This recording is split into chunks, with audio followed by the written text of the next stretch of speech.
Pemirsa, setelah menjalani perawatan medis di ruang isolasi Rumah Sakit Rujukan COVID-19 RSUD Hasan Busori Ternate Provinsi Maluku Utara selama 4 hari dengan status positif COVID-19, istri dari Wali Kota Tidore Kepulauan, Sulama Ali Ibrahim, meninggal dunia.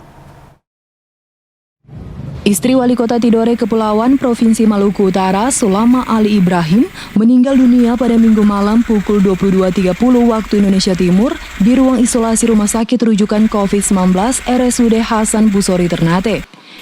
Dari rekaman video, terlihat Wali Kota Tidore, Kapten Ali Ibrahim, yang tengah menjalani perawatan medis menghampiri almarhumah istrinya, Sulama Ali Ibrahim, yang telah meninggal dunia dengan status positif COVID-19. Sebelumnya, Sulama Ali Ibrahim sempat dirawat di Rumah Sakit Umum Kota Tidore Kepulauan karena menderita gejala penyakit pada saluran pernafasan dan mengalami batuk ringan, sehingga langsung dirujuk ke RSUD Hasan Busori Ternate pada Kamis 28 Mei lalu dan menjalani perawatan medis di ruang isolasi selama 4 hari.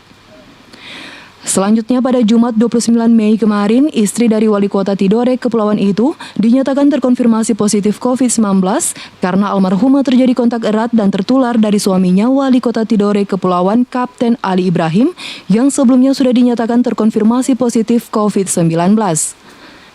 Status terkonfirmasi positif itu setelah tim gugus tugas percepatan penanganan COVID-19 Maluku Utara menerima hasil spesimen tes cepat molekuler dari Rumah Sakit Hasan Busori Ternate yang menyatakan bahwa Sulama Ali Ibrahim terkonfirmasi positif COVID-19.